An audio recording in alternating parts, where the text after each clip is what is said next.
मुझे लगता है ये समय आ गया है। आपको तो पता ही होगा, मैं पिछले 2 दिन से लगातार कंगना के बयान पर चर्चा कर रहा हूँ और इस खतरे के बावजूद कर रहा हूँ। बहुत से लोगों ने सवाल उठाया कि ऐसी बकवास पे क्यों बात कर रहे हो? ये कोई बात करने हुँ, लायक विषय है। इसके बावजूद मैं उससे बात कर रहा था और मैं लगातार कंगना के खिलाफ एक पोज़ीशन मेंटेन किए हुए हूँ, जो उन्होंने कहा है, उससे मैं कतई इत्तेफ़ाक नहीं रखता हूँ। लेकिन अब मैं कंगना के साथ खड़ा हूँ। कंगना जो कह रही हैं वो बिल्कुल गलत है, लेकिन वो जो बिल्कुल गलत बात कह रही हैं, उसे कहने का उनको पूरा अधिकार है, मैं ये मानता हूँ। और अगर हम इस अधिकार के साथ खड़े नहीं हो सकते हैं, तो कल को हमारा गला दबाने के लिए, हमारा गला काटने के लिए, हमारा मुँह बंद करने के लिए भी जो लोग खड़े होंगे, उस वक़्त लोग कहेंगे कि ठीक है भाई, उस वक़्त तुम उसकी आवाज़ बंद करवा रहे थे, तो आज तुम्हारी आवाज़ बंद हो रही है तो कौन-सी बड़ी बात है? हुँ, और इसके साथ मैं ये कहूँ कि कंगना को आप मान रहे हैं कि वो राइट विंगर हैं, वो कट्टरपंथी हैं। लेकिन जिन लोगों पर उन्होंने निशाना लगाया, जब उन्होंने कहा कि साहब ये जो लिबरल लोग हैं, और लिबरल को आगे उन्होंने कहा लिबरल का अर्थ है कांग्रेसी। तो अब जो लोग खुद को लिबरल या उदारवादी कहते हैं, ऐसा नहीं है कि लिबरल जो है कोई खराब शब्द है। लिबरल शब्द अच्छा शब्द, हमारे जब तक मैं बचपन से बड़ा हुआ हूँ, लिबरल अच्छा सुन के बड़ा हुआ हूँ। आजकल पिछले कुछ दिनों में लिबरल को कुछ अलग तरीके से देखा जाने लगा है। लेकिन अगर हम खुद को लिबरल मानते हैं, तो फिर हम कैसे लिबरल हैं कि अगर एक लड़की एक बयान देती है, हम उस बयान के कंटेंट पर चर्चा नहीं कर रहे हैं। 2 दिन से उनके बयान के कंटेंट पे चर्चा कर रहा था। लेकिन हम क्या कहने लगते हैं, और बहुत सारे लोग कह रहे हैं। कुछ लोग बयान पे चर्चा कर रहे हैं। आज कंगना ने जो उस बयान पे जो कंगना का जवाब फिर आया है, हुँ, उसमें उन्होंने कहा है कि भाई कोई मुझे बता दो कि 1947 में कौन-सी लड़ाई लड़ी गई थी। अगर आप बता दो, तो मैं माफ़ी भी माँग लूँगी और मैं पद्मश्री भी लौटा दूँगी। ये फिर एक नए डिबेट का विषय है कि भाई क्या लड़ाई लड़ी गई थी, मतलब क्या युद्ध होगा, खूनी लड़ाई लड़ी जाएगी, लोग मरेंगे, तभी हम उसको संघर्ष मानेंगे या लड़ाई मानेंगे। लेकिन कंगना पर सवाल उठाने वाले क्या कह रहे हैं, और वो सबसे ज़्यादा वो लोग हैं जिनको, जैसे हम कंगना की बात को नज़रअंदाज कर सकते थे। हम पहले दिन कह सकते थे कि ठीक है, ध्यान देने लायक बात नहीं है, इस पे क्यों बात करनी है। जिस तरह से उस पे बात करना बहुत ज़रूरी है जो उन्होंने कहा है, उसी तरह इस बात पर भी बात करना बहुत ज़रूरी है कि जब कंगना का बयान सामने आता है, तो जवाब देने वाले क्या-क्या कहते हैं। जो लोग उनका तथ्यों से जवाब दे रहे हैं, वो अलग हैं। लेकिन जो लोग इस समय सवाल उठा रहे हैं कि साहब 10वीं फेल लड़की, हुँ, या फ़िल्मों में काम करने वाली लड़की, या इससे आगे बढ़कर कंगना की एक तस्वीर लगाते हैं कि अगर इतने कपड़े उतारने से पद्मश्री मिल जाता है, तो कितने कपड़े उतारने से भारत रत्न मिल जाएगा। इस तरह का जो नैरेटिव है, ये मुझे बहुत चिंतित और परेशान करता है, और ये आज कंगना के साथ हो रहा है, इसलिए हम बहुत सारे उदारवादी लोग जो अपने को कहते हैं कि हम अभिव्यक्ति की आज़ादी के पक्षधर हैं, हम खड़े हो जाएँ और कहें नहीं, नहीं, ये तो कंगना के साथ हो रहा है, ठीक है, इसने बहुतों के साथ किया है, इसके साथ भी हो रहा है, तो कौन-सी बड़ी बात। आप गांधी के देश में हैं, जिस देश में, और कंगना के की पढ़ाई-लिखाई के बारे में अगर कोई बात, पहले तो वो रिलेवेंट नहीं है, लेकिन अगर रिलेवेंट है, तो मेरा पूछना ये है कि इस देश में संविधान में ये व्यवस्था की गई है कि इतना पढ़ा-लिखा आदमी ये बात करेगा और इतना पढ़ा आदमी लिखा आदमी बात नहीं करेगा? जिस देश में अनपढ़ आदमी को चुनाव लड़ने का अधिकार है, वो चुनाव लड़ने के बाद मंत्री भी बन सकता है, मुख्यमंत्री भी बन सकता है, प्रधानमंत्री भी बन सकता है। वहाँ हम किसी आदमी के ने कितनी क्लास पास की है, इसके आधार पे ये चर्चा नहीं करनी चाहिए हमें कि वो क्या बात करेगा और क्या नहीं। दूसरा, वो फ़िल्म अभिनेत्री हैं इसलिए वो बात नहीं करेंगी, ये ऐतराज़ भी मुझे सही नहीं लगता है। गांधी का नाम मैंने इसलिए लिया कि गांधी जी लाइन में खड़े आखिरी आदमी तक की जो बात करते थे। आखिरी आदमी कौन होता है? आखिरी आदमी वो होता है जो शायद बिल्कुल पढ़ा-लिखा ना हो। आज की तारीख में बहुत साक्षरता बढ़ गई, तो साक्षरता के हिसाब से पढ़ा-लिखा हो सकता है। लेकिन कंगना ने जो बात पूरी, जब हम उनकी पूरी बात देखिए, तो वो 1857 की लड़ाई से 1947 तक की बात करती हैं। हो सकता है कि उनकी बात बिल्कुल गलत हो, जो मैं मानता हूँ कि बिल्कुल गलत है। फिर भी मैं हो सकता है इसलिए कह रहा हूँ कि ये गुंजाइश हमेशा सामने वाले को देनी चाहिए। अपने आप को, अपने दिमाग को इतना खोल के रखना चाहिए कि हो सकता है कि उसके पास कोई ऐसा तर्क हो, जब हम आमने-सामने बैठ के बात करें, तो शायद वो कर दे या मैं उसे कन्विंस कर दूँ। अगर हम इतना दिमाग खोल के नहीं रह सकते हैं इस समाज में, और हम तत्व पर बात करने के बजाय कपड़े पर, धर्म पर, मजहब पर, दिमाग पर ऐसी अनर्गल बातें करके चर्चा को भटकाने की कोशिश करते हैं, जो इल्जाम दरअसल कंगना पे लग रहा है कि इस देश में राफेल पर विवाद ना खड़ा हो, इस देश में बेरोजगारी पे विवाद ना खड़ा हो, महंगाई पे विवाद खड़ा ना हो, इसलिए इस तरह के लोगों को चमकाया जा रहा है। आज general chief of staff Bipin Rawat ने ऐसा बयान दिया है, उन्होंने कहा है अगर कश्मीर में लिंचिंग हो जाती है तो कोई बड़ी बात नहीं है, वो अगर आतंकवादी हैं तो उनकी लिंचिंग होना ठीक है। तो बयान तरह तरह के आ रहे हैं, उनमें बहुत ही बड़ी गलती हो सकती है, लेकिन आप ये कि ये बयान नहीं होना चाहिए। दूसरा, लड़की होने के नाते उसको एक एडिशनल बर्डन झेलना पड़ता है। एक उसकी जगह लड़का होता तो आप क्या कहते कि ये कौन से कपड़े पहने हैं, तब आप ये नहीं कहते। लड़की दिखते ही सामने हमारी प्रवृत्ति है हमारे समाज में बड़े पैमाने पर कि हम उसको एक सॉफ्ट टारगेट मानते हैं और इस तरह से घेरना शुरू करते हैं कि उसके चरित्र पर हमला करो। और ये सिर्फ कंगना नहीं है, अपने अपने क्षेत्रों में जो लड़कियां आगे बढ़ती हैं, आप उनके बारे में जब पाएंगे, जब लोग बात करते हैं, और खास तौर पे वो लोग जो उनसे चिढ़ते हैं या उनकी आलोचना करते हैं, तो उनका सबसे पहला निशाना यही होता है कि साहब ये तो बहुत इसका कैरेक्टर लूज है, या ये कि देखिए कैसे क्या चाल ढाल है इसकी। ये मुझे इस पर ऐतराज है और इस वजह से मैं इस मामले में इस लिमिटेड पॉइंट तक कंगना के साथ खड़ा हूं कि उनको जो वो कह रही हैं उसे कहने का हक है, और इसके लिए उनकी वेशभूषा, उनका कामकाज, उनकी पढ़ाई लिखाई कोई चीज मैटर नहीं करती। इतने साहसिक साथी हैं, मैं सिर्फ ये जानना चाह रहा हूँ कि इस महान अभिनेत्री की अभिव्यक्ति की आजादी का आपको इतना दर्द हो गया कि आप उसके साथ खड़े हो गए, लेकिन बाकी लोगों के साथ आप खड़े क्यों नहीं दिखाई दे रहे हैं? आलोक जी बहुत मुस्कुरा रहे। आलोक जी अभी मैं आपके पास आ रही हूँ। नहीं नहीं, बिल्कुल बिल्कुल आलोक जी से ही जवाब मैं लूंगी अब, लेकिन मैं उसके पहले संतोष जी ये कहना चाहती हूँ कि जितनी भी बातें आपने कही। जी जी नीलू जी एक मिनट, मैं आलोक जोशी से इसलिए पूछना हूँ क्योंकि मैं आलोक जोशी को इस उत्तर के लिए सही व्यक्ति पाता हूँ कि वो इसका उत्तर दे सकते हैं। मैं किसी ऐरे गहरे को जितने हैं, अगर वो बोलते भी रहते मैं उनसे नहीं पूछता, उनसे पूछना मैं अपना अपमान समझता, पर आलोक से पूछना मैं अपना गौरव मानता हूं कि मुझे आलोक से ये पूछना चाहिए कि वो बाकी जगहों पर, बहुत सारी जगहों पर खड़े हैं, पर ये क्या ऐसा राष्ट्रीय मुद्दा है जिसके ऊपर आपके जैसा आदमी आकर के इस तरीके की व्याख्या करे? क्योंकि ये बड़ी सामान्य व्याख्या है जो आपने की, सामान्य सवाल है जो आपने खड़ा किया। हम हर लोगों का हर के अधिकार के साथ हैं। आज कंगना का साथ नहीं देंगे तो कल कौन हमारा साथ देगा?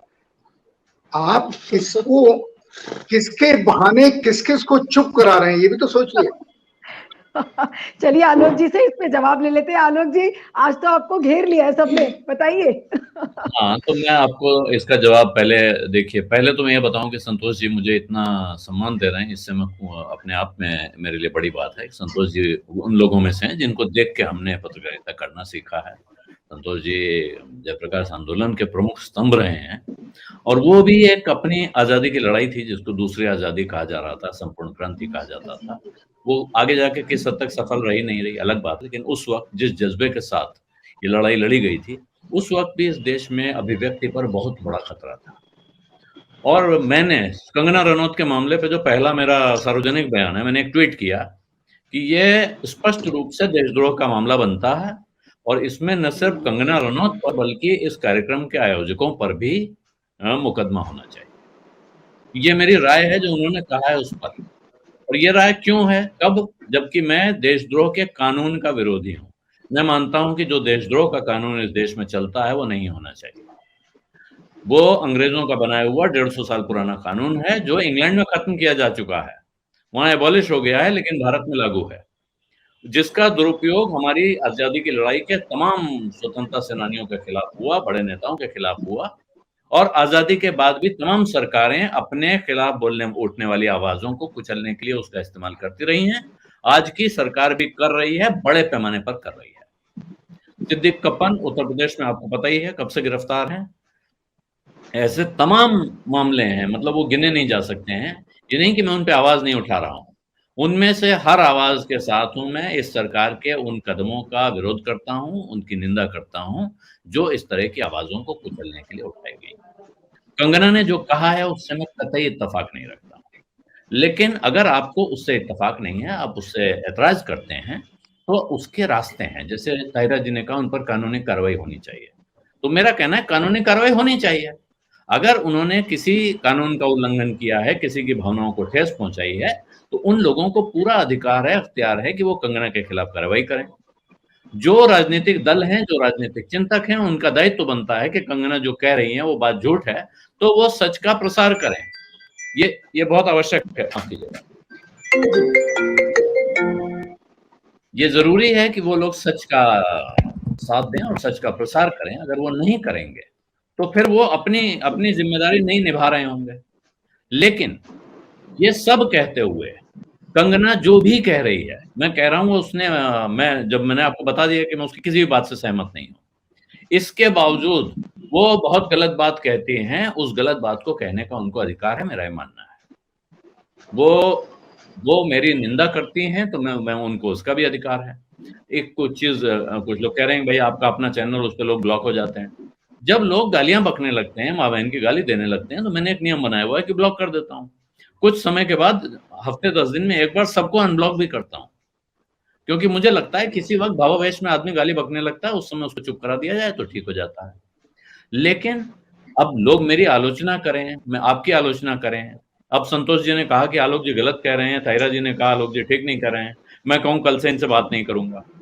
तो ये संवाद की परंपरा का हिस्सा नहीं है। हमारे देश में बड़े लंबे समय से संवाद की परंपरा रही है और ये हमारा संविधान भी अभिव्यक्ति की आजादी को मान्यता देता है। ऐसे और हम लोगों की खास जिम्मेदारी है जो इस वक्त इस बात को महसूस कर रहे हैं कि जो सत्ता प्रतिष्ठान है वो लगातार अभिव्यक्ति की आजादी को कुचलने की कोशिश कर रहा है।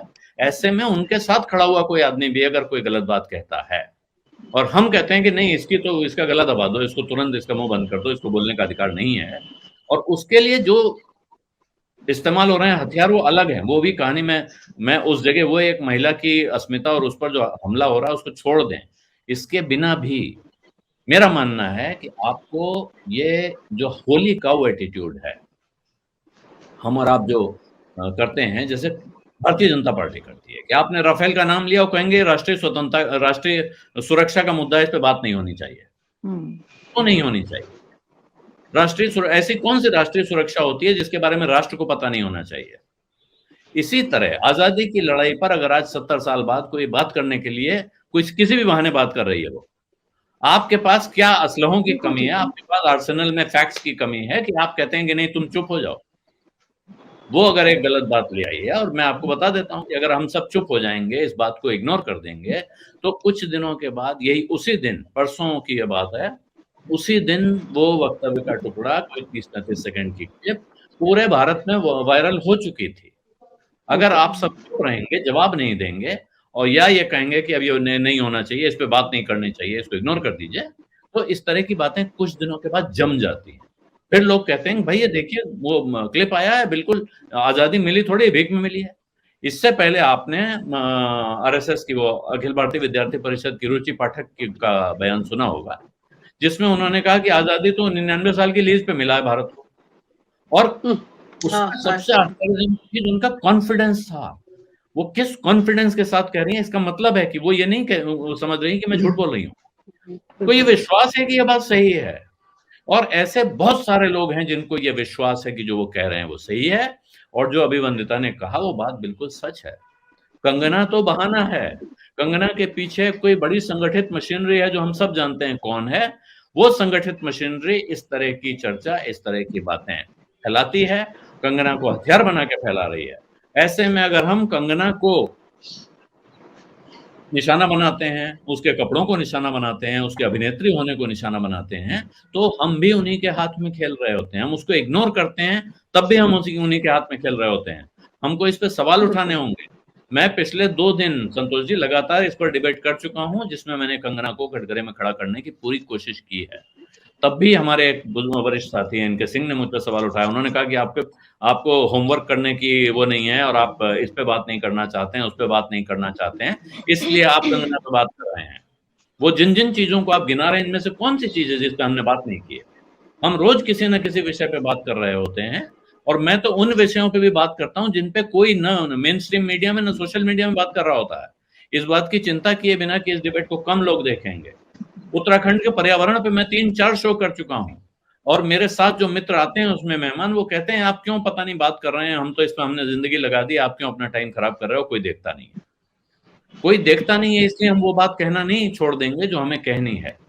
और मैं सिर्फ इस लिमिटेड पॉइंट पर कंगना के साथ हूं। मैं कंगना जो बात कह रही है उसके साथ कतई नहीं हूं मैं, लेकिन कंगना के साथ आमने सामने खड़ा। अब कंगना मेरे कहने पर अगर आए और मैं मेरे सवालों का जवाब देने को तैयार हूं तो मैं बिल्कुल खुशी खुशी बुलाना चाहूंगा, लेकिन यहां मैं जिम्मेदारी उस एंकर पे डालता हूं जिस एंकर के सामने बैठ कर उन्होंने बात कही। उस एंकर ने उनका जवाब में सवाल उठाने की जरूरत नहीं समझी। वहां बैठी भीड़ ने बढ़िया जोर से तालियां बजाई और उन्होंने भी मुस्कुरा दिया और बात आगे बढ़ाई।